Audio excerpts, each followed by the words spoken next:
He's in under the wire. Sean comes in 3 seconds before we go live.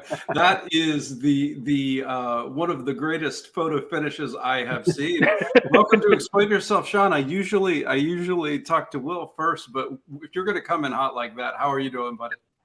I'm doing all right, man. I hope you guys can hear me okay because I'm on my phone. I'm at my girlfriend's house, but there was wailing and gnashing of teeth, so I decided to come outside. That is hot. As long as it's cooler there than where I am, that's great. If not, we're gonna forgive you for having to do the wipe down every 2 minutes. Yeah, no, it was 111 today. Yowzers! Are they still doing the electricity thing where you have to shut off the power? Yeah, for 4 hours today. So I'm glad I'm over at my girlfriend's house. You can't tell her. I'm using her for her AC. So. Well, you know what? That is commitment to the bit. We really appreciate you coming. And if you got to take off because it gets too hot or there's brownout, we will completely understand and appreciate you. You know what, Will? You're going to go last. Jerry, I'm going to introduce you. Thank you for coming on. Explain Yourself. Are you in a normal temperature or are you in the sweltering heat? Let's get everybody's temperatures before we start. I'm in Maryland, so it's in the 70s. It has been in the 90s though, so the 70s are quite welcome here. It has to be hot where you are, Chuck. How hot are you? I mean, I'm inside, so it's nice. But yeah, it was. I mean, I was driving around door dashing today, and it was hot. We're well into the 90s at the very least. Yeah, 90s is kids play. I just heard 111. I stopped complaining about my 89 and high humidity. Will, how is Arkansas? Are we all melting? We are having first fall, I think, or false fall. I don't know. There's a big long list of things that we have in Arkansas, but it was like 60 degrees this morning for the dog walk, and then I think we hit 80s. Maybe it was kind of nice. I'm sure it's gonna, swelter and kill us tomorrow, but today it was nice. If you are watching live on YouTube or Facebook or listening to the podcast, you have turned into Weather Talk with Will, Jerry, Sean, and Chuck. We're going to veer very hard into Kickstarter campaigns that are either comic or somehow fictionally angled right now. So Jerry, we usually talk comics, but you have an extraordinarily cool Kickstarter campaign that I really wanted to talk about. If you had 30 seconds to get somebody interested in your campaign, how would you go about doing it? Well, my small business is called Open Book Chocolates, and we make handmade bean to bar chocolate bars with literary inspired flavors. So our newest flavor is the picture of Dorian Gray, which is strawberries and juniper berries in dark chocolate. Yes, we are going to get deep dark into that story. Sean or Chuck, who wants to tell us about Belial as if we were at a comic convention and you had 30 seconds to get somebody interested? I see a finger pointing to Chuck. How the hell are you supposed to follow chocolate? Chocolate will do it. Chocolate. Oh, there you go. Okay. So when someone comes to my table, I'll tell them that Belial is an action comedy about the original creator of hell trying to take his domain back from Lucifer and the 4 horsemen of the apocalypse. That is great. Okay, so you guys don't want to follow chocolate. We do a deep dive on these projects. I'm going to listen and I'm going to say, let's go to hell first. And let's talk about Belial first. I'm going to pick up the page. And we're going to check this baby out. Now, I've read 1 and 2. I have not read the 3rd one yet. What the heck is going on in this series as I pick up this campaign? You want to go ahead there, Sean? I got the intro. Well, so far in issue 1, we faced against war. Issue 2 brought us against pestilence and famine. And in this issue, we deal with death. And not only that, but Belial's most trusted general and him are a bit heated. And you can see them right there on the cover going tete-a-tete, if you will. And that's our fun little play. But there we have the intro. It's our flashback. That's just sharing some of the process. I felt like, giving people a little bit of insight into that and how much work goes into it. Because some people may not know. Not everybody's part of that circle. Right. But yeah, is so this the entire team for all 3 issues the same? Yeah. yeah, absolutely. We've actually been really lucky. We've between Chuck, myself, Scott, and then we've got Gregory Warrenchak, like everybody. We've even brought over even a consistent cover colorist, and for now 2 and 3, we've got our Team Belial people like Steph Wilson and Carrie Ann and Chris Mad. So some pretty heavy hitters as far as the indie books and covers, and very present, very awesome. And we're just really honored to have them along the ride with us. So how long would, in a perfect world, how long would Belial's story go? It's going 4 issues. Like we made it as a mini series. It's going to finish at 4. We always had the beginning, middle, and end, what that would look like. When, because the original idea is Sean's. He came to me with this great idea about the original Creator of Hell, trying to take his world back in this great, like, underdog story. And I pitched an outline. I immediately got excited by it.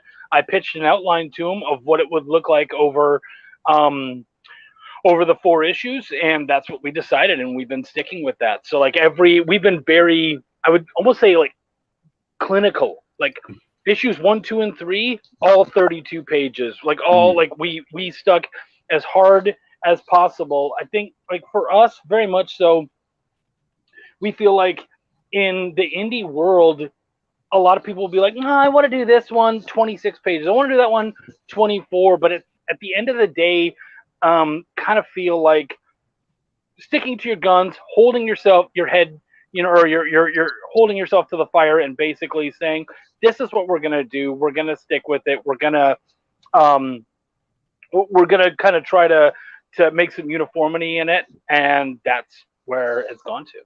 I love your 3-headed hellhound. The Derperus, as we call it. Did you guys, this is totally out, has anyone ever seen Devil Dog the Hound from Hell? No. It's probably late 70s, early 80s horror about a family who adopts a German Shepherd, but it is a hellhound, and all of a sudden some bad stuff starts happening. It kind of imprinted on my head as a very, very young person. So whenever I see a 3-headed hellhound, I get really excited. That's awesome. So you guys write this together. How does that process work? Go ahead, Chuck. Well, so I write it, but we outline it together, and we go through the story. So that's why we have Sean down as an editor, because he very much is like going through as I'm working on it and going, like, that joke didn't hit, or I'm not sure how I feel about this particular plot point. And, we hash it out and work it out and try to make everything happen. I would actually say one of my favorite jokes, and actually so far from early reviews, one that's hit the hardest, is we had this great Shakespeare joke that I'm super excited about. And I dropped the joke, and then I sent it out, and both Wendy and Sean and a couple others were like, I don't know that quote. I've never heard that before. And I was like, oh crap. I was like, but you got to understand, like, this is hilarious. Like, it's gold. I felt so good about it. Right. And so we were able to tweak it enough that I was able to keep the joke and make it make sense, and basically put a joke within a joke kind of thing. And now it's even better. And that's just what happens when you've got great people with you who are kind of calling things out and going, yeah, I don't get it, man. And yeah. If it gets too obscure, it can be hard, and obscure to one person is so obvious to the next. But there's something about the Simpsons joke that every once in a while they'll do one that's just for like 8% of the audience. There's something about that joke too. If you're in that 8%, it's even more special. Well, and if you're not, you almost want to be like, why is that so funny? Like, let me look this up. Yeah. No, that is awesome. I'm sure, Chuck, when you were on for issue 2, you told us, but where did you get your art team together from? Well, I mean, Sean is the inker, so him bringing me on was great because it was just like, cool. All we have to do is find a penciler that we're super excited about, and we both loved Greg Warrenchak's work on so many other indie properties, and he's just so fast and so animated, and he loves Hell and Lovecraftian stuff, and so it was a no-brainer. And I think what's been greatest about him, and I'm sure Sean will back me on this one, is that we started to be able to just kind of put like minimal thoughts down as far as backgrounds and whatnot are concerned. And suddenly he's finishing the jokes and he's putting in his own little bits of humor and stuff like that, just because he gets it. It's his chance to have some fun, and we don't have to hold the leash. So it's pretty great. That is amazing. We had Baby Barbarian on last week, and when I was reading through the PDF, I really noticed that the artist almost did was that Don Adams, the Mad Magazine cartoonist, where the backgrounds were funnier than the actual thing, and I was like, oh my god, he's really putting this stuff in. And he said the same thing. It's so gorgeous when you can have an artist take a passionate control and really make it their own. That's a wonderful thing to have.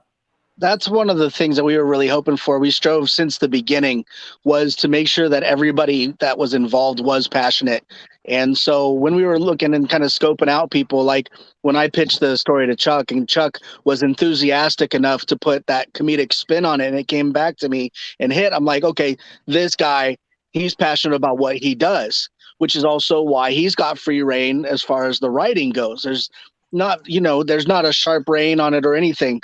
And just like Gregory Warrenchak, we had an idea of the aesthetic of the artwork. We didn't want the super detailed. We didn't want, the super clean line work and stuff, because we wanted it to feel, since it was going to be black and white, that it's going to be like it's found in hell. So we went with a grungier look, but we allowed him to run with that as well. And the same thing, even with Scott Weldon, our letterer, he's even gotten to the point where he pitches in even his own extras in there too. And so it's just really great to be able to turn have the faith and trust to, let the team go, and they just find their way to the point. And it's just so great to watch that happen. I loved all of that, but I'm going to go back to the very first thing you said. So Chuck brought the comedy. Was that not part of the concept at first? Were you thinking more of a darker, or did he just put your comedy on steroids? It was actually no. The original idea, if you think about it, it's the original ruler of hell who was tricked out of his powers by Lucifer and the Four Horsemen, and he's taking back his power and his throne. Mm-hmm.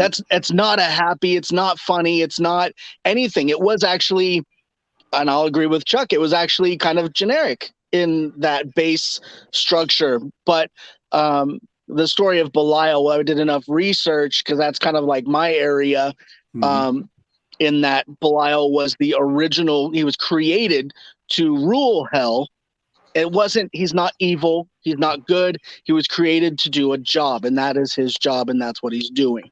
And being able to say, okay, we're not going to take any of this stuff serious, right? I think that has led us this far even to be somewhat successful, because even religious friends of mine and stuff that have read the book are like, oh, this isn't like anything what we thought was going on. And so we've been able to kind of play that line, so to speak, and really focus on the story that's being told, and just the theme of where it's located happens to be that it's in hell.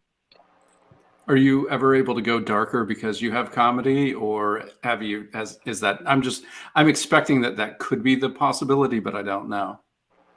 I want to say that it's probably very Acme in the way that it's presented. If you were to look at the animated things that happen in the story, you would definitely, if it was to be put in a more serious tone, you'd be like, oh, that's brutal. Because I mean, you've seen number 2 when Belial's going up against Pestilence. There's a scene right there where they're fighting, and he gets a hold of him, and it goes through his lower jaw. And if you were to put that in pages with a more serious book, or more like strictly horror themed book, you're going to be blood and guts and gore and everything else. But again, our presentation and the comedy spin, it's a fun play on what's going on. So it appeals to those senses. That's awesome. Hey! Shawnee is in the house. Shawnee, I have this special just in case you came in. I'm doing somebody's thank you note tonight. I don't know if you can read your name on it, but after the show, we're writing your thank you note. So I'll put something in from your comments so that you know I did it, unless I drink too much and I forget. But other than that, I'll remind him. I'll remind him. Thank you. Yeah, that's what Will does at the end. At the end of the night, he's like, "Hey, you said you were going to do this." So you've got one more issue. I'm going to assume that script is written. No, We have the outlines and stuff written. When we started it, we gave, this is what's happening in issue 1. This is what's happening in issue 2. This is 3. This is 4. We know where we're going. And we wanted to make sure that we were malleable enough in the story that through the feedback that we got from people that read it, through everything else, and through our own journey as creators, as we grew, we had enough wiggle room to be able to say, this is where we're going to lean in. And we've had a lot of positive feedback, and we've chosen to latch on to that and use that to project the story even further. So I think if we would have pre-written a lot of that stuff, we would have missed out on a lot of golden opportunities. Yeah. That makes sense. That's a good point. We are, however, we're already planning on talking towards the end of this month to get the next issue going. So we're going to be doing that. We already have an outline, but we're going to have an even heavier outline, get all the main bullet points, all the main things that are going to happen, and then we get down to the scripting right there. Katrina wrote Sean throwing out the big words like malleable. That's right. You know what?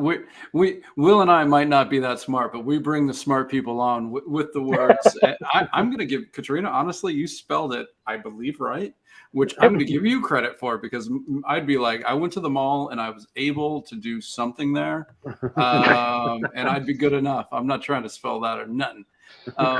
So when issue 4 is done, Kickstarter it, you deliver it. Is there a team up between the Pinot Barberverse? Is there anything coming after, or is this a divorce? I mean, I can tell you guys don't like each other. No, so is this just... Sorry, there's bugs. I'm not doing the Macarena, I swear. There's bugs out here. I've got the only bright light that's out here. One of the cool things that we did was we kind of planted a number of open ends for us to be able to branch off should one thing become successful, like the character Link. So there is opportunity there, because when Chuck brought the character Link, I will admit, probably during the first issue, I was, my feelers were hurt, because a lot of people, that's their favorite character, and so I'm like, okay, I get it. But the way it's worked out through the issues and stuff, I mean, I love Link just as much as anybody else in that story now too. So, I mean, that's just who you're dealing with. You know what I mean? I'm Belial, Chuck is Link. It just works out. Well, and what's cool about, speaking of Link, is at the end of this month, the Collective is doing their anthology again. They're going to be kickstarting the Collective. It's an amazing comic. Well, and I'm sure you've been there before, Kevin, but the Collective is a great comic store out of Orlando, and they're absolutely amazing, and they put together their own anthology, and along with Travis Gibb helps them out, and they put a bunch of different stories together, and they're kind of doing like a Halloweenish one.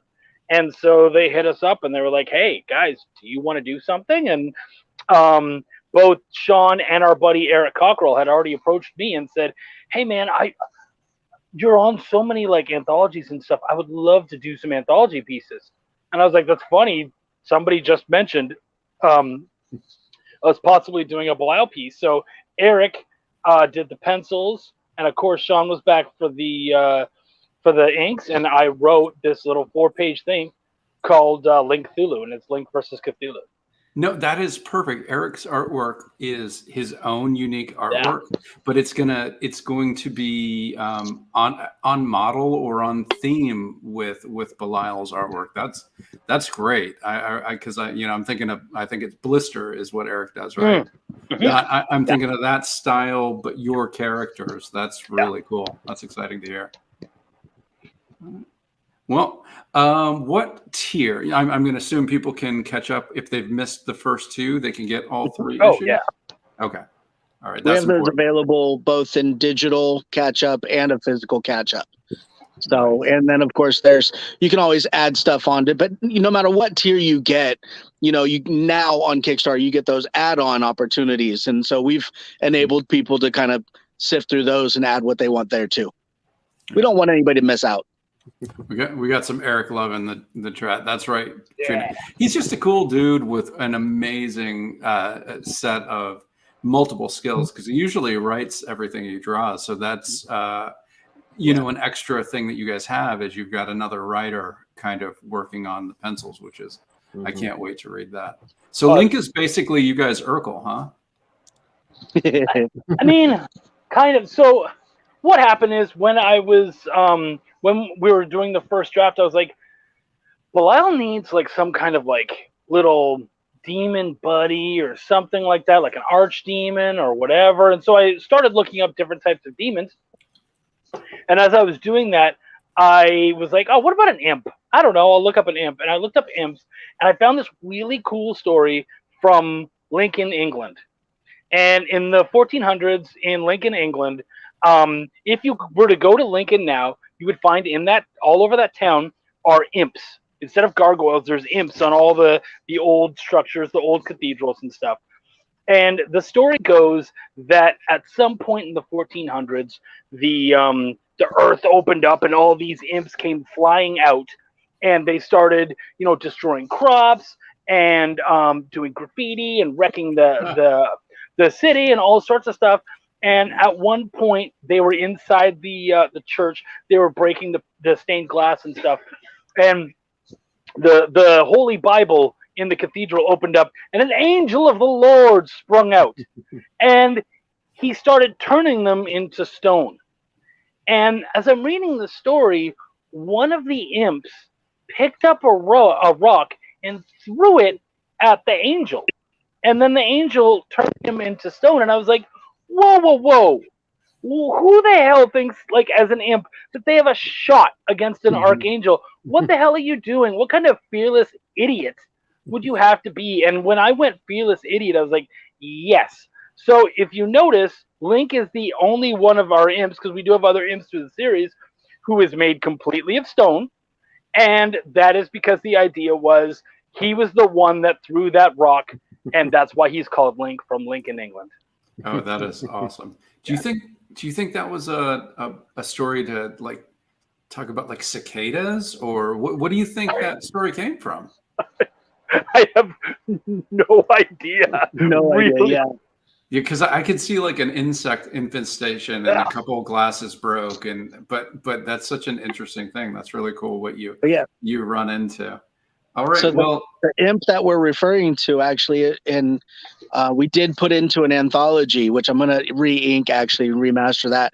But he is actually the physical imp is inside the Lincoln Cathedral. Yeah. Oh wow. Okay. Yeah. So you drew it based on the actual physical thing. Yeah. That's cool. All right. Well, all right. So Belial, check it out and catch up. But my sweet tooth is hankering. So Jerry, you said that this is your own small business. How long have you been making these chocolates and teas? I've been doing the chocolate since about 2017. The tea is really a new enterprise. Okay. So let's zero in on chocolate, and then I want to talk about tea. How does one with that? Like I just watched Founder, which is the way that the McDonald's guy stole the whole idea from McDonald's. I don't want to do that, so don't give me any trade secrets. Right. But in a general, don't let Kevin steal your idea. How does one become a chocolate maker? I assume you get little orange guys and then you go from there. Yes. Yeah, it's been a process of a lot of trial and error. But it's kind of just developed over the years. I guess I really just started with the main idea. Like I wanted to make a small business because I'm actually also a comic book artist. And as you guys know, that doesn't make a whole ton of money. And so I wanted to create like a business that would still be creative, but also maybe make a little bit more money than than the comics do. And I thought I was looking at different chocolate companies for kind of inspiration. And I was like, well, none of these really have a theme. Like, okay, they're like organic bean to bar ones, but no one has like a theme for their chocolate. And I just thought, I love literature, I love reading and books. And, I just thought people who like reading like chocolate too. Mm-hmm. So it was just kind of the ideal marriage of having like literature inspired flavors to give it like something completely different than what any of the other chocolate bar companies were doing. But it was kind of a trial and error trying to find because I can't do it all by myself. Like I have like 7,000 bars or more in stock right now. Oh my gosh. I'm like, I do everything except kind of make the bars myself. But I do work with a chocolate factory that's a local chocolate factory. And I actually worked with a different chocolate factory initially, but then I found this one I'm in Maryland, like Gaithersburg, Maryland. And I found this amazing chocolate factory called River Sea Chocolates in Chantilly, Virginia. So I really collaborate closely with them. I, come up with the recipes. I work with them on tweaking the flavors. Mm-hmm. They make everything bean to bar. They source the cacao from Brazil now, and it's from an indigenous community. It's fair trade chocolate, which means the farmers are paid well, and it's all wild grown cacao. It's not farmed cacao, so it's a really different chocolate taste. Like chocolate is kind of like similar to coffee, like how coffee, when it's grown in a different place, it takes on a different flavor. So same thing really with the cacao, that it depends on what country it's from and it has a completely different taste. Something like Hershey's, they kind of want to combine all the different cacao to make it homogenous, like make it one flavor. So this, we kind of embrace like the different flavors that cacao can create. So you've done I think the Poet and the Flea and Plague Doctor. Are those available as add-ons to this? No, like I don't really find that my customers for my chocolate and my customers for my comic books, they don't really usually you haven't found the crossover yet. I mean, it's like just a completely different thing, I guess. Well, we did talk about the explain yourself bump. So if it can happen, Will and I are taking credit for it for 30 years. When Hershey's and your chocolate company are synonymous, we're going to be saying we did that. We're like, I'll give you the credit. That's all we ask. We ask for unearned credit and not unearned percentages. Sounds good to me. So I personally, when I backed this, I was like, you know what? First of all, strawberry and chocolate tasted great. So I went with the Dorian Gray and the tea, which we were going to get to. Will, hold me to this line. We got to talk about the tea. But what are the other? I've got them up on here. I see like a Sherlock Holmes, a Les Mis. What are the different flavors of chocolates that somebody could get if they didn't want the juniper berry and strawberry chocolate? Well, we have 13 flavors in total, which includes the Dorian Gray. I would say our most popular flavor is probably Pride and Prejudice, which is black currant and cinnamon and dark chocolate. Last year we did a Kickstarter for the Call of Cthulhu, which is nori seaweed, ginger spice, and candied ginger and dark chocolate, and that one did very, very well. And Christmas Carol is super popular. It's hazelnuts, pears, and nutmeg and dark chocolate, kind of like a Victorian Charles Dickens-esque Christmas. But you don't eat that late at night because of nightmares, correct? Right. Well, yeah, I guess I don't know if you want to eat any of the chocolate that late at night with the caffeine in it, but Yeah, because this is serious, real chocolate. You're probably right. well, and then on top of that, we have 3 flavors that have tea in them. So, it's like double caffeine. What are those? So let's see. Sherlock Holmes is Earl Grey tea and honey and white chocolate, and that one is like one of my favorites. A lot of people are like, white chocolate is not real chocolate, but it's like, no, this one is worth your while. And then we have the Tale of Genji, which is uji matcha green tea in white chocolate, so it's a beautiful green bar. And then we have the A Little Princess, which is masala chai in milk chocolate, and that one, the chai comes from a company that imports like the freshest spices from Sri Lanka, so it's like really amazing chai that you can't really get anywhere else. So it's so funny how like the different novels or stories in this. I was almost going to try the mint julep and dark chocolate, but I hate the novel The Great Gatsby, and I was like, well, I'm not going to. I kind of have a love-hate for Great Gatsby as well. I get that. I'm, like, hey man, it's a love novel. It's just not loved in my personal home. I don't know. I could wake my wife up and ask her, but I'd certainly. It doesn't work for me. So I was like, yeah, all right, mint julep sounds really cool. I hear F. Scott Fitzgerald is buried not very far from where I live. I hear him in the distance rolling in his grave. Well, you tell Poe to tell him to shut up. I like Poe. In Baltimore, exactly. Not too far away either. Yeah, we're fans of the Raven here. We are not fans of a little rich kid who throws parties to try to get a friggin' flighty, stupid lady's attention. I have called that a boring novel about stupid people doing nothing. But I can get on board with that. but I don't have a strong feeling about the book, so let's not talk. Right. But no, this is such a great idea. I love it.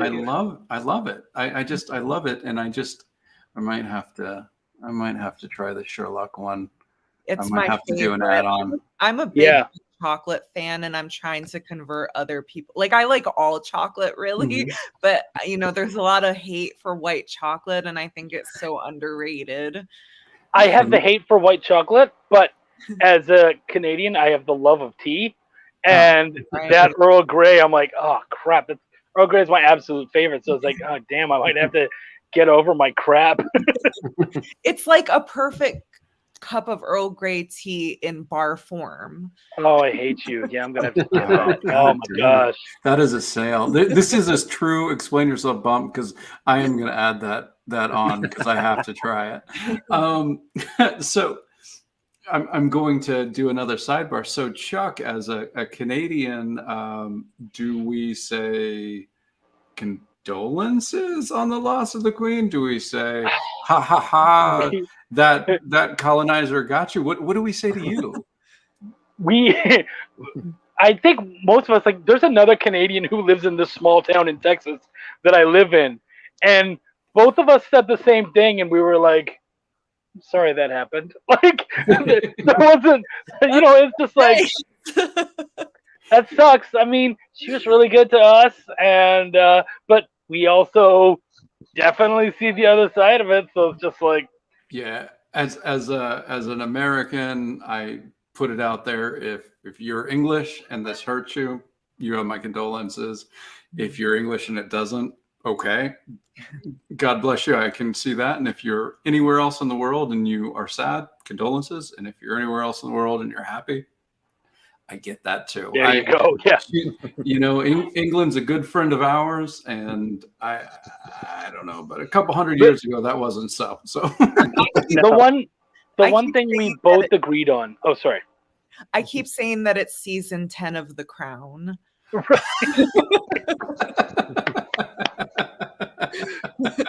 The one thing we both agreed on is we're very excited to go home and visit and see what the money looks like next time we get there. Oh my God. Do they have to draw Charles, and are they going to caricature him? Is it I going to be? don't know, man. I'm so Huge ears. excited. Okay, so this tea, I before we started, I said I really wanted to talk about the chocolate tea because I think it is everybody, not everybody in the world, but a lot of people are sleeping on chocolate tea. I think it is the tastiest beverage almost in the world. And you said that teas are new to you. So what was the adventure of becoming a tea purveyor? Well, I worked. Take that, Sean. I said purveyor.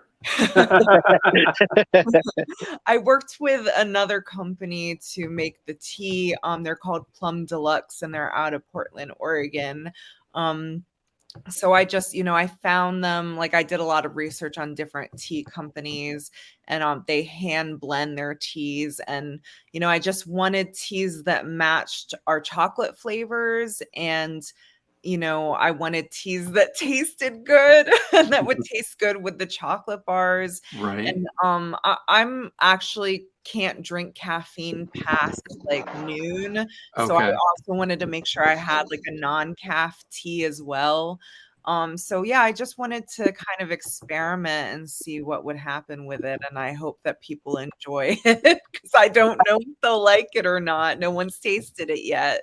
Oh, that's so interesting and cool. I mean, hats off to you for just doing something unique and interesting and for my money, really friggin' cool. Thank you. Thank you. Well, it's always a lot of fun too to just come up with the new flavors. I mean, I get a lot of requests and sometimes I'm like, I don't know how to do that in a chocolate bar flavor, but sometimes it kind of like percolates over time. Like I get a lot of requests for Frankenstein, and I think I have a few ideas now finally for that. I'm You not like necrotic flesh in the chocolate? I know that's what I keep thinking. Blood flavor. I couldn't think of anything, but I think I have a few ideas that I'm going to experiment with. Well, and actually, that's a good question. I was kind of, are these your personal favorite works of literature, or how do you choose your books? It's a combination. Like it's kind of, some of them are kind of love-hate things. I have a very love-hate for Dickens. Like I kind of get really mad at Dickens. So, because actually my favorite author is Wilkie Collins, who was Dickens' BFF and not given any credit today for any, like no one knows who Wilkie Collins is now. And he was so prolific and I think the better writer and better storyteller of the two. So, and also lots of strong female characters and like characters with disabilities who weren't like villainized for those disabilities and things like that. Like Tiny Tim wasn't villainized. Well, I mean, but he was, I don't know. like, they have these, Dickens always has like the weak female characters who can't do anything for themselves. Right. And like, I just feel like Wilkie Collins also did the research. Like whenever he had a disability, he like, in one of his characters, it was always like researched to the T to make sure it was accurate. And I'm like, that's rare for a Victorian writer to do. Right. So yeah, but I guess it's kind of the flavors are kind of a collection of trying to do diverse authors, like having female authors, having different countries. Like I have a flavor from Japan. I want to my next flavor, I think I want to do a Middle Eastern one. So kind of just trying to give different flavors and yeah, so it's not necessarily my favorite books ever, but I think it's books that people are familiar with, so that because if you have a really obscure book, no one is going to be particularly interested. Right. No matter what the flavor is, right? Yeah. So you kind of alluded to this with Frankenstein in that you have some ideas, but you haven't nailed it, and therefore you don't have a Frankenstein bar. Are there any other novels that you have wanted to work with, but you just haven't found the flavor yet? Yeah. And should we spitball this? Yeah. Right. I whiteboard. So many different ideas, and there's so many different directions to go in. And like I get a lot of requests, I think, for science fiction. So I'm always like, oh, maybe I should do like Jules Verne machine, or I should do like, whatever the Jules Verne 80, is that 80,000 Leagues Under the Sea? 20,000. 20,000. I'm like around the world in 80 days. 80 days. 20,000 Leagues Under the Sea. Around the world in 20,000 leagues, I think is what it is. Exactly.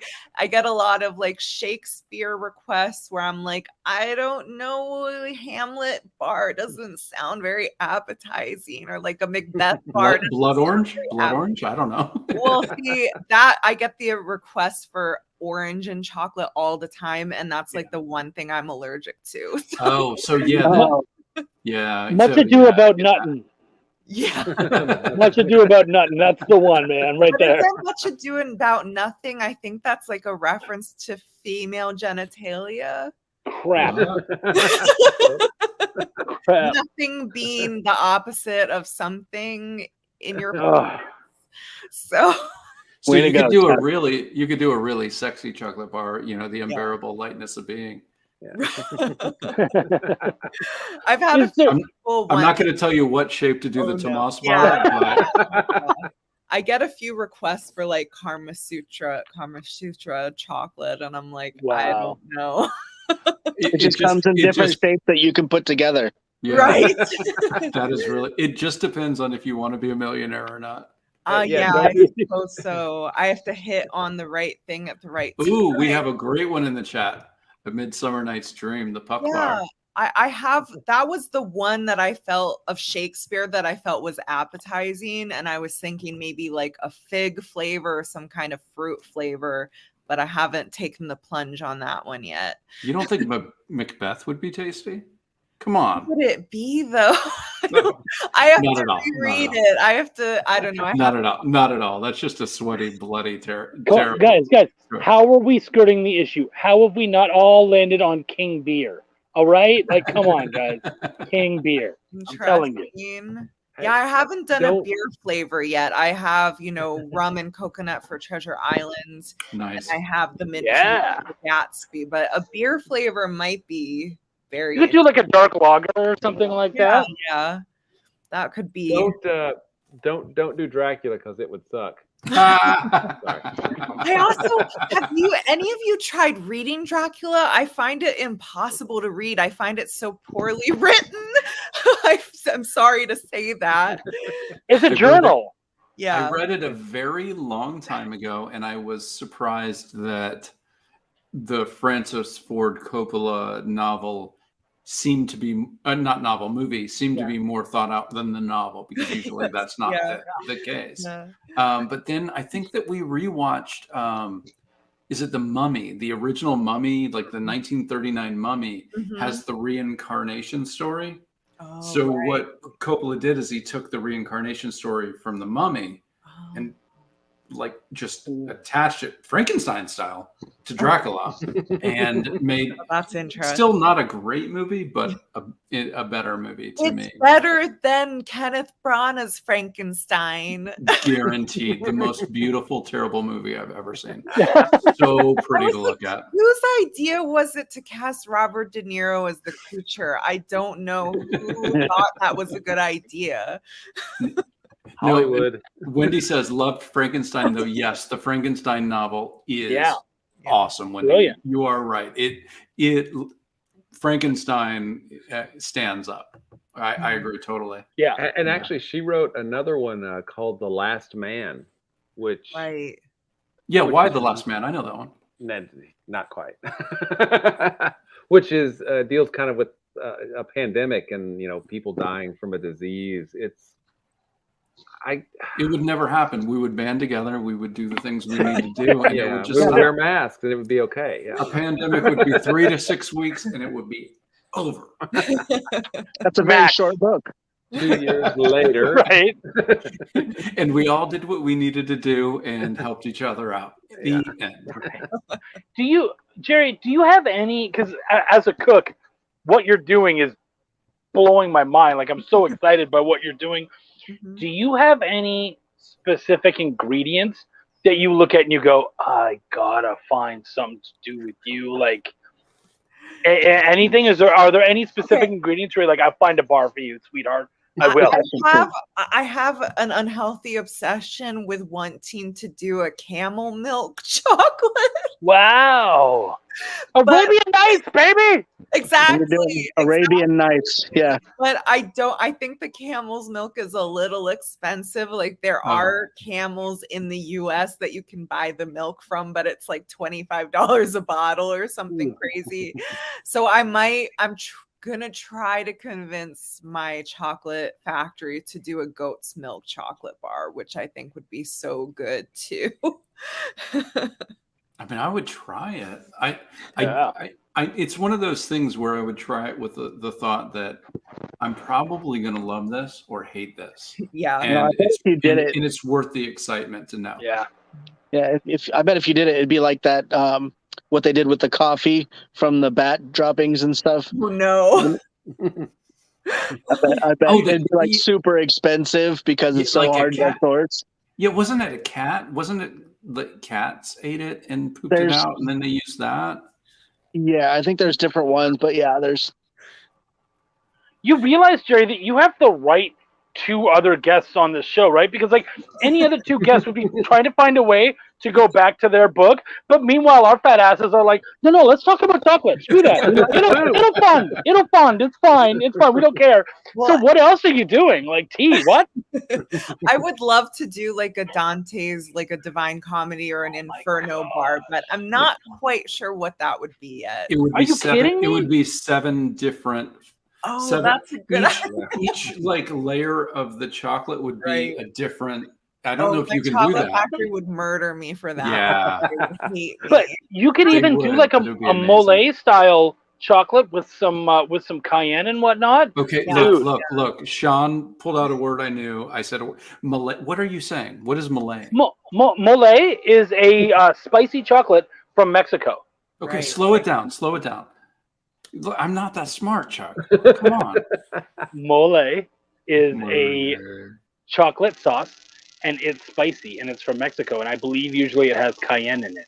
Oh, nice. Yeah. I was thinking of doing cayenne for Karma Sutra because they thought that like they used it as an aphrodisiac, or like there was a fake aphrodisiac that they used, but it was really cayenne pepper or something.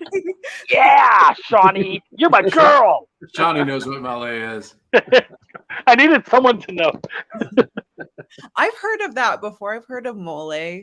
And then my other big conundrum, I used to have a Count of Monte Cristo bar, but it was muscat raisins and dark chocolate because there's a great scene in the book with muscat grapes. And it's hard to get them, first of all, because I think all of them go into Moscato wine and not into making raisins. Okay. And then all my customers were like, ew, raisins, how dare you? Even though I have like other dried fruit and other flavors, but they're like, oh, raisins, no. And then it's like muskrat. And I'm like, no, it's muskrat. Now I have to come up with a different flavor for Monte Cristo. I have to like reread the book, which I love, but it's like over 1,000 pages. Yeah, no, that book spoke to me. I love that. I love it so much. I should find one to use like with pomegranate. Oh, that's interesting. Yeah, that's a good point. There's so many different ways. My mom wants me to do a lemonade bar because there's poison lemonade in Monte Cristo, and I'm like, poison. No one's gonna buy this chocolate bar. Well, you don't have to mention the poison. Because I do like the story behind the flavor, so I can't not mention the poison. So Shawnee put this up. Stick with the toxic fruits, Kevin. If you ever want to go on the side of mentioning that the chocolate bar might kill you, I have lemon lamorgue, I have cherry macabre, I have tart acid. So we'll talk after if you want to go into the scary area of will this food kill you. But if you don't, I will understand completely. I'm trying to keep my customers alive so that they buy more chocolate. So that seems like a good choice. Okay, I get it. All right, Jerry, let's throw down something. You had an amazing, you went to sleep, you wake up, and you got an influx of a bunch of new backers. You're so excited. You go to your pantry. You have every tea you could possibly think of. What is your celebration tea? What are you grabbing? Probably it's between matcha and Earl Grey, like Harney's and Sons Earl Grey tea. I'm a huge yeah, I feel you. Earl Grey for me is like I'm actually either super depressed and just trying to bring myself up a little bit, or I'm low key celebrating and I'm gonna sit down with an Earl Grey tea. Lipton's actually has a vanilla Earl Grey tea. Oh yeah. Which that has become my celebratory tea, and then regular is my come on, Chucky, get up, you got this, you can do this. So Wendy Usually Gale I have to asked, do chamomile because it's no caffeine in chamomile, so that's usually my go-to tea. That's smart. What were you saying? Wendy Gale asked, do you have any with spice, like hot spice? And as soon as she said spice, I thought Dune. Oh, dude. I try to stay in the public domain though, because I don't want to get sued by anybody. That is a wonderful choice. That is a wonderful choice. I think the spiciest one we have right now is Cthulhu because it has the ginger spice and the candied ginger. And well, she's from the friggin' Spice Girls. That's not public domain. That's true. Well, and it's ironic. I'm Jerry and Ginger Spice is Jerry. Right. Growing up, I got a lot of, people calling me Ginger Spice. That's okay. She was one of the best 5. That's true. That's true. I was gonna say she was the best one, and then I thought, well, she was cool. She was cool. I was like, I'm not gonna insult any of I this. really want to rewatch Spice World because that movie is so bizarre. I was like, fever dream, or was Meatloaf really their bus driver? He had a couple lean years there. So before Fight Club, he was really struggling. Right. So give the man a break. And like now I see like clips from Spice World and it's like, oh, there's Dominic West and like there's Hugh Laurie and it's like all these famous actors that we know now are in Spice World. That's awesome. So Wendy says, is it mole? Is that how you say it? Mole? Yep. Mole tends to have some spice. It's a nice chocolate and spice combo. So, hey, you know what? We're all here to learn. We're here to learn about Kickstarter projects, and we're here to learn about spicy chocolate sauces. I do want to do like a Mexican or Spanish flavor, but I was like Don Quixote. I don't know that anybody else reads Don Quixote anymore, or like, I don't know. Have you ever read Green Mansions? No, I don't think so. I believe it's South America. I believe it's set in Venezuela or Peru. But is it in the public domain though? I would be almost certain it is 1908, 1911. Yeah, I would be almost certain it is. It is to me the most beautiful romance novel ever written. Check that out. That sounds and it is in Latin America. No idea what it is, but it's absolutely great. There is a movie with Anthony Perkins, definitely, and it's just a great love story. And what you got to do is do what Kevin did accidentally and skip the first like 20 pages, which is a preamble. Which, when you get the novels, you're like, the preamble is just somebody else talking about the novel. Right. I skipped it and I started where the novel starts. And everybody else in my class read that part. And it's like, 13 to 20 pages of just the most boring travelogue you've ever heard. And I started where the story starts. And it's lovely. So skip the first part and get to where the guy gets found by indigenous people, and then and see if you can find a chocolate bar. I promise I will buy your Green Mansions. I'll have to look at that. It's like Les Miserables, where there's like 100 pages about the Paris sewer, and it's like I can't deal with Les Mis. I love the Broadway show. I cannot deal with the novel. Shawnee comes in with God, we have the smartest people watching this show. Will and I are the dumbest people, but the people that come on it and watch it are so GD smart. Shawnee, Green Mansions by William Henry Hudson, 1904. That's cool. That's cool. Nice. I also have a desire to do like noir-esque bar, Oh. like the 39 Steps or something like that. Oh, like a scotch and a dark chocolate somehow, That'd be like good. Yeah. cigars that somehow get that feeling of a cigar and a scotch and a chocolate bar. I'm obsessed with noir, so like I have to put it in there somehow. Oh, that's cool. Man. But, yeah. Oh, well, I mean, this has been so much fun. Everybody, I really appreciate it. And I'm really excited about both Bilal and these chocolate bars. But I don't like the teas. Like, so before we go, I really want to, how do you put together a tea? How does this happen? Well, it's not as exciting as you might expect. I basically I talked. How did you seriously think that we were all like, dude, this is a freaking joyride? Like, she made tea. This is a roller coaster of craziness. Let's hear Just this. to smuggle it in. I think it's less exciting than I think even though you would think that it was not exciting, it's even less exciting than that. Listen, if this isn't adrenaline straight to my heart, then the show is over. You have to bring it. I'm imagining tied up condoms with it all stuffed inside, smuggled over borders and stuff. I'm ready for this. I'm ready. Let's hear this amazing story. Well, I basically talked with Plum. I found this company, Plum Deluxe, and I talked with them about I already had the flavors in mind. I knew I wanted to do Pride and Prejudice, Christmas Carol, and Dorian Gray, which would all like correspond with my chocolate bar flavors that already existed.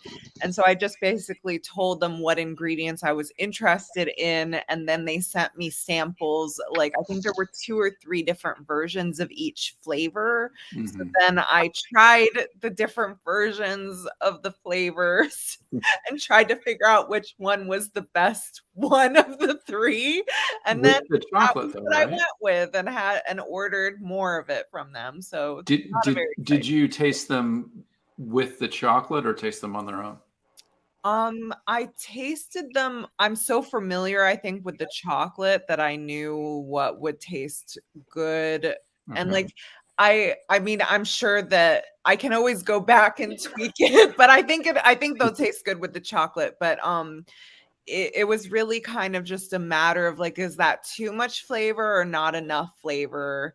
And then there was kind of a fiasco where I specifically requested for like every tea on their website had orange in it, which is the one thing I'm allergic to. And I was like, please do not put any orange in it. And then they told me the ingredients after I tried them all, and it was like, oh, orange. And I was like, God. oh, I'm glad I didn't have an allergic reaction to that. Can you take all of the orange out? They were like, oh my God, I'm so sorry. So maybe there was a bit more excitement in that story. Honestly, I think that right there at the end, it got pretty scary. Yeah, it's not adrenaline. That's an EpiPen. I did not end up in the hospital. So You know what? We suffer for our art and our commerce. And if you don't understand that, you just don't know what it's like to be an indie comic or chocolate creator. You're not ready to be creative, obviously. You're not hardcore enough. Now, before we go, I do want to ask about the poet and the flea. Now, you take existing poetry, and then you illustrate it. Where did this idea come from? You can't get it as an add-on, but it's definitely worth it's on checking my out. online store if anybody wants to buy a copy, or it's on Tapas for free. The first volume. So The Poet and the Flea is about the poet painter William Blake and his painting The Ghost of a Flea, which you might think, oh, a flea, that's not scary. But the ghost of a flea is this large, scaly, muscular creature that drinks blood. And so that's where The Poet and the Flea comes from. It's William Blake and the Ghost of a Flea. And Blake says that he truly did see this flea, this ghost, come to him at his home. and it haunted him. Like he had visions of angels and visions of ghosts, like he was visited by the ghost of Voltaire. But so he also had this vision of this very scary flea. And so my graphic novel is kind of incorporating Blake's poetry and the aesthetic of his paintings and drawings, because a lot of people don't realize he was also a visual artist, and also telling the story of his life and work through the lens of this ghost that is kind of competing for his soul with an angel. So it's actually kind of like your comic with the, death and Satan and all that kind of stuff. So it's definitely related to all of that. Wow. Well, it's definitely a trip. I read a little bit of it, and I was just like, where is everything coming from? But not knowing the history and stuff, that's really cool. And I wanted to be like, all right, like the chocolate and tea are awesome, back it. But this is a comic creator too. Check out her work, because I don't want to just be like, because the chocolate's so cool, but I also want people to know that you put the pen to the paper and you create sequential art as well, more so than us just silly only writers. But that's really great. You also did the plague. Yes. The Plague Doctor, is that another one that you did? Yeah, The Plague and Doctor Came. That one is about a 17th century plague doctor.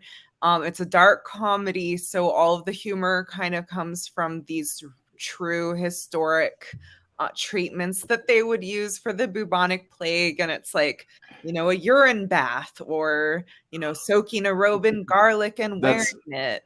Or that's the Chuck Berry idea on how to keep people healthy. I'm sorry, I just heard an American icon, but he did do it. So Shawnee did ask, I want to get this, Jerry, if we're only able to pledge for a couple flavors of either chocolate or tea, will we be able to order other flavors later on? Good yes question. Yes, hopefully the plan is that I will reopen my online store after the Kickstarter, but it's good to pledge to the Kickstarter because like things could sell out. Like I do have a lot in my inventory, but it's possible that we might run low on certain things, so it's good to do the Kickstarter to reserve your flavor. But whatever is left over after the Kickstarter, I'll reopen my store and it'll be available on openbookchocolates.com. Okay, cool. I wanted to get that in, but now I want to go back to the urine baths and other insane things that they wanted to do. Yeah, they ate ground emeralds and of course bloodletting, leeches. Yeah. Those are the typical ones. And the plague doctors, it's so interesting because they were really hired by the town to treat both the rich and the poor. So they, weren't discriminating, it was whoever, it wasn't like a patient had to pay them. They were already being paid and they would just treat anybody who was sick. But obviously they didn't last very long because they would get sick themselves. Right. But they did wear the costume to try to prevent themselves from getting sick. It's such an iconic, like when you see that outfit, it brings something out of our ancestral memory. Because you look at it and you kind of like pull away, and then you think about what they actually did to people, and you're like, there's a reason that I'm afraid of snakes and plague doctors. They both killed a lot of ancestors of mine. Yeah, or like put chickens' anuses on their wounds, for bubon. That was another treat. That makes sense, though. I mean, that makes sense. The bloodletting doesn't, but a chicken anus makes a lot of sense. My grandma used to do chicken anuses all the time. And she lived to 32 years old. So 30, hey, Kevin, calm down. 33, all right? So come on. You're being rude. I do remember somebody in college, they had taken a sociology class, and they learned that the American colonizers lived like a decade longer than the British for about 30 years because no doctors came over to the colonies. Literally, the lifespan in America went from like 40 to 50 because we had fewer doctors here, bloodletting and scalding and giving a nice burn to people with a throat. Funny. Yeah, that's crazy. it's amazing. Am I the only one, Kevin, who feels like when they do the movie of Jerry and all of her amazing works and whatnot, that she would be played by Janet from the Good Place? Because I can see that now that you dude, say it. Absolutely. Yeah. Dead ringer. Now that you say it, I can see it. Yeah. Right? Even the voice a little bit. Dead ringer. Now I have to play, what is it, softball? Isn't she on that? League of Her Oh, Own, she is the League of Her Own. I don't know the first thing about softball. I'm sorry. Well, first of all, baseball, not softball. It was I don't know women's the baseball. first thing about baseball, so that's not helpful. And the reason I'll say this is my grandmother's sister, so I don't know what great aunt that becomes. She was a pitcher at that time in this world because all the men went over to fight in World War II, and she was my grandma was Flo and her sister was Faye. So Faye Smith was a fast pitch pitcher and one of the first women to work on computers. Like, she didn't invent it, but she worked on computers, and her company had a women's fast pitch baseball team.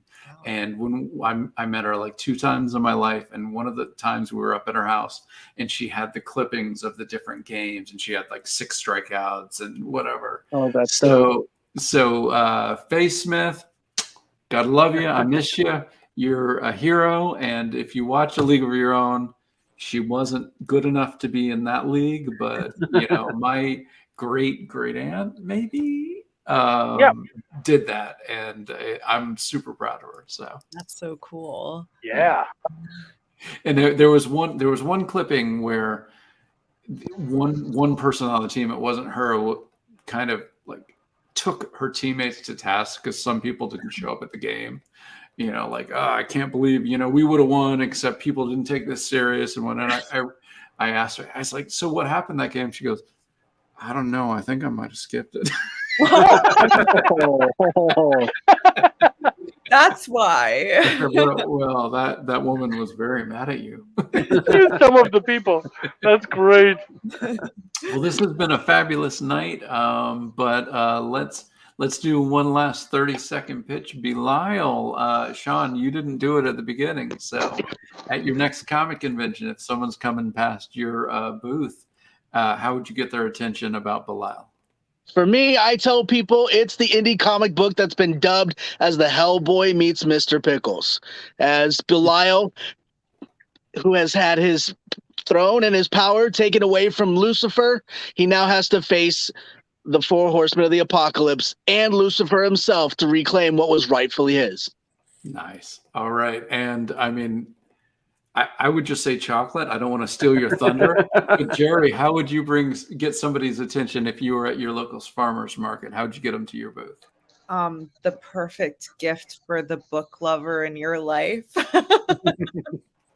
Or, you can, even if you don't like books, if you like chocolate, you can't go wrong. Yeah, even illiterate people will enjoy your chocolate. If you like the movie version or the musical or whatever, it's fine. No problem. Yeah, I do want to say that somebody brought it up, but yes, my favorite Broadway show in the history of the world, bar none, is Les Mis, and I have tried 6 times to read that novel, and it is putrid. The worst prose I've ever read. It is so. Which translation, though? I don't know. The one I bought. Try the Penguin. Penguin Classic is always the best translation. All right, Shawnee, I'm writing Penguin on your thank you note. Look, either learn French or don't take it seriously, Kev. All right, whatever. That's what Ludo told me. But he has it easy. He already knows French. All right. Well, thank you guys so much. Will and I are going to go through some of the campaigns that have been on the show in the past, and some of our friends that haven't made it on but have a live campaign. We would love to have you here, but also if you are in 111-degree temperatures and would like to go in the AC, please do so. Or if it's bedtime also, we appreciate you coming on, and let us know when you have another campaign, and we will hang out again. Much appreciated, man. Thank you so Absolutely. much. Absolutely. And Wendy says, all you have to say, Jerry, is gourmet chocolate. And I think that is absolutely right. Like the SpongeBob chocolate. Right? It's like, hey, idiot, it's chocolate. Oh, yeah, I'll be right there. You're like, it's really not difficult. All right. So, Will, we say it every week. Mike Shea is an early to bed, early to rise, a hard ass worker, and he cannot be on the show because we just do it too late. But Miskatonic High is a fabulous series. Check it out. They have a yearbook now where you can get your picture and a quote in it.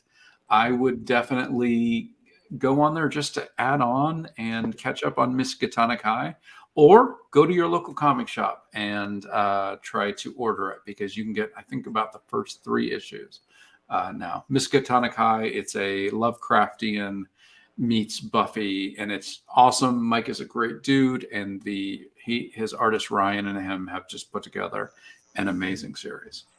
Yep, absolutely. Let's see, what have we got? I think ending tomorrow, A Fistful of Pain. Oh yeah.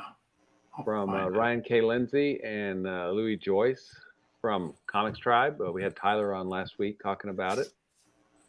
Yeah, that is sibling rivalry, kung fu, dragons, and you know, I don't want to overdo it because I don't want to insult anybody, but Ryan K. Lindsay's writing is one of the most quality and quantity. Almost every one of his books just blows me away. It makes me feel intoxicated while I'm reading it. There's a buzz in my brain because he's just on a different wavelength, and that wavelength confuses and excites me. And I'm here for anything Ryan K. Lindsay and anything Comics Tribe, and certainly worth it. And there's only about 28 hours, 30 hours left. I think their final day, maybe just 24 at this point. Yeah. So get on it if you're watching live, and if you're watching a little bit late, sorry. You should have listened to last week's podcast. Yeah, exactly. Dragon Girl and sorry. Go for it. Dragon Girl and Albino Warrior. Albino Warrior. That's the one of the books coming from the Omen Comics universe, and you get some interesting. Well, I mean, she's going to be a dragon girl. Yeah, we can spoil that one. He basically said it's in the title. We get to spoil that one. A young lady has a life-altering disease, and in the new medical way that they treat her, she becomes a dragon girl. And luckily, there is a monk, an albino monk, that is coming over to help her try to fulfill her destiny. So it's a little bit of kung fu, a little bit of sci-fi, a little bit of fantasy. It's just a cool little thing, and check that out. They've got a lot of huge plans for this. Another friend of the show that hasn't been on for this one is Russell Nolte. Ichabod Jones. I've said it. Ichabod Jones and Pixie Dust are my favorite books that Russell has put together. Ichabod is either a really sweet guy who's really trying to save the world from demons that are killing us all, or an insane man who happens to be killing innocent people thinking he's saving us all. And we're going to read volume 4 to find out which it is. So, but it is a fun romp that goes between perspectives of this dystopian world, or an insane asylum, or his head, or I don't know. It's a fun world that Russell has come up, and this is the final volume. So get on it. Oh, we already talked about Baby Barbarian. Young adult, but great for anybody older. Fun comedy about a kid who sits on a throne that takes him to the land of fun and games, where the king wouldn't allow anybody to work or do anything serious.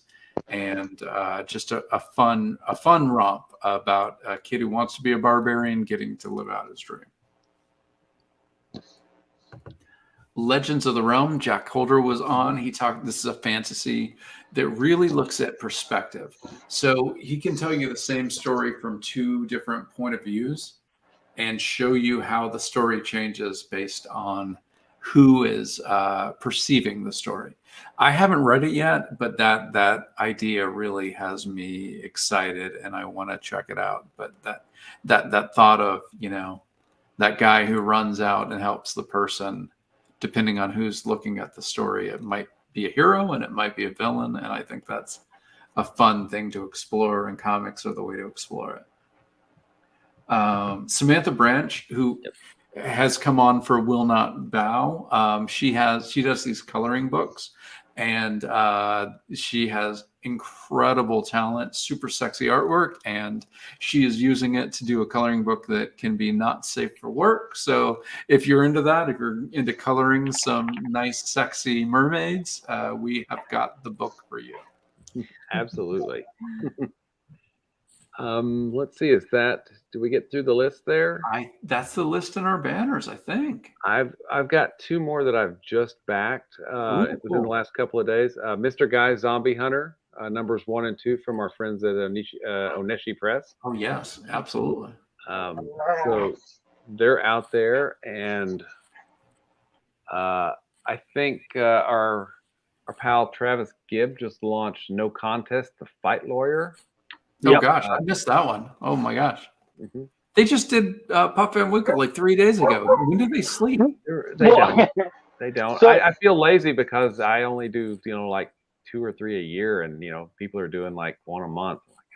Travis and Phil and Kat make us all look bad, and I hate them all. Right. I do too. Except I like them, but I hate them. Yeah, I like them, but I do hate them. So Katrina, I didn't realize. We probably, if I would have looked through it, would have seen. So cool. Katrina worked on Ichabod.